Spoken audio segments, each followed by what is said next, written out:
Sir আপনার চা।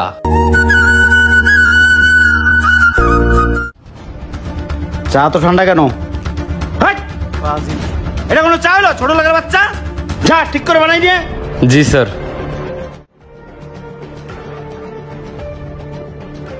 আমাকে এই সিস্টেমের চেয়ারে থাকলে চলবে না, লাইফে বড় কিছু করতে হবে। চেয়ারম্যানের ওই চেয়ারটাই আমার দখল করতে হবে। সমস্যা নাই, আমি তো আছি। আসসালামু আলাইকুম স্যার। আচ্ছা ঠিক আছে, ওই কথা রইলো তাহলে। হ্যাঁ আচ্ছা, ওয়ালাইকুম আসসালাম। কি রহিম, কিছু বলবা? না মানে কেমনে যে কই, আপনাকে আবার ফ্যামিলির ব্যাপার। আরে বলো, সমস্যা নাই, বলো। ভাই আপনার ছোট ভাই অভি আছে না, হ্যাঁ তো আপনার ফালাই দেওয়ার প্ল্যানিং করছে। এই চেয়ার সে দখল করবো, উঠে উঠে লাগছে স্যার। কি বলো? জানি আপনি বিশ্বাস করবেন না, আমি হইলাম আপনার 2 টাকার চাকর। আমার কথা আপনি বিশ্বাস করারও কথা না। জগলুরে কল দেন। কত বড় সাহস! একবার ভাবছেন স্যার, আপনি ওই বাইরে কোলে ভিডিও করে মানুষ করছেন, একটা ফুলের টোকা পর্যন্ত লাগতে দেন নাই, সেই ভাই আপনারা গায়েব করার প্ল্যানিং করে। স্যার আচ্ছা তুমি যাও। হ্যাঁ স্যার তুমি যাও। মায়ের পেটের ভাই হয়ে আমাকে মারার প্ল্যান করে। শোনা বলবো, সামনে নির্বাচন হইতাছে, নির্বাচনে কিন্তু আমি দাঁড়াইতেছি। যত পোলাবান টোলাবান লাগে সব তুই দিবি, ঠিক আছে?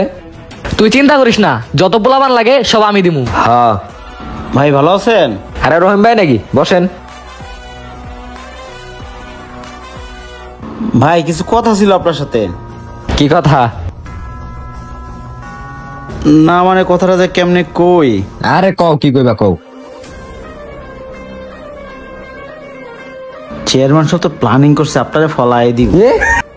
হ্যাঁ শোনেন, চেয়ারম্যান আমি নুন খাইছি ঠিক আছে, সে আমার চাকরি দিছে, কিন্তু আমি সত্যবাদী লোক, আমি সত্য কথা বলি। আমার সামনে অফিসের মধ্যে প্ল্যানিং হইছে 50 লাখ টাকার ডিল আপনারা ফলাই দিব। জানি আমার কথা বিশ্বাস হবো না, আপনি জগলুরে জিগাই দেখেন, জগলুর সাথে কন্টা কইছে। হ্যাঁ করবো, জগলার রে কল দে, আজকে রাতের মধ্যে বাইরে ফেলাই দিতে হইব। কি কস, নিজের আপন বেরি ফেলাই দিবি? তোর বেটা, এটা রাজনীতির মাঠ, আর রাজনীতির মাঠে কোনো বাপ ভাই নাই, সব সমান। আমি জগলুরে বলে রাখতেছি, আপনি কিছু টাকা পয়সা দিন, আমি কিছু দেবো না, দিয়া বাইরে ফালাই দিই, ঠিক আছে? আপনি খালি ওই চেয়ারটা মারে দিয়েন, আর আপনি এমপি ইলেকশন করেন। ভাই না থাকলে তো পুরো ফাঁকা। চেয়ারম্যানের নমিনেশন আমি নিলাম, আপনি এমপি ইলেকশনটা আপনি করবেন, ঠিক আছে? Line clear? আপনিও খুশি, আমিও খুশি, পাক্কা? পাক্কা। গোপনে। হ্যাঁ করবো, প্লাবান খবর দে।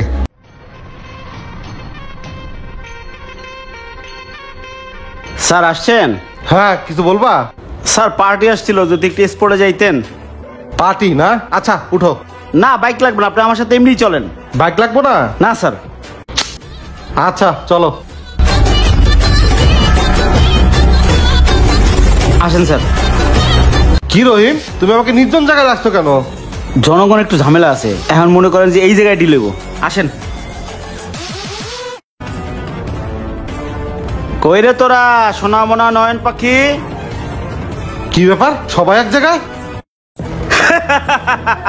চেয়ারম্যান সাহেব, পালানের কোনো পথ নাই। অভি পালায়া দাও, সময় খুব কম।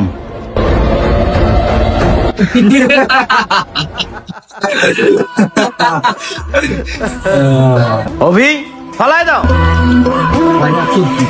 আলায়া তো দিন, তবে বাইরে না, আপনার।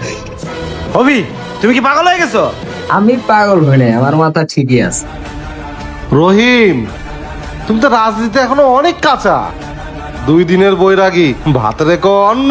রহিম, তোমার কি মনে আছে, সেই তো সেদিনও রাস্তায় ভিক্ষা করে খাইতি, তোকে ওখান থেকে তুলে নিয়ে এসে 2টা ডাল ভাত খাওয়ার ব্যবস্থা করে দিচ্ছি, আর তুই আমাকে মারার প্ল্যানিং করিস, ভাই ভাইয়ের মধ্যে শত্রুতা লাগাই দিচ্ছিস। এজন্যই মানুষ বলে, মানুষ যে পাতে খায় মানুষ ওই পাতে ছিদ্র করে।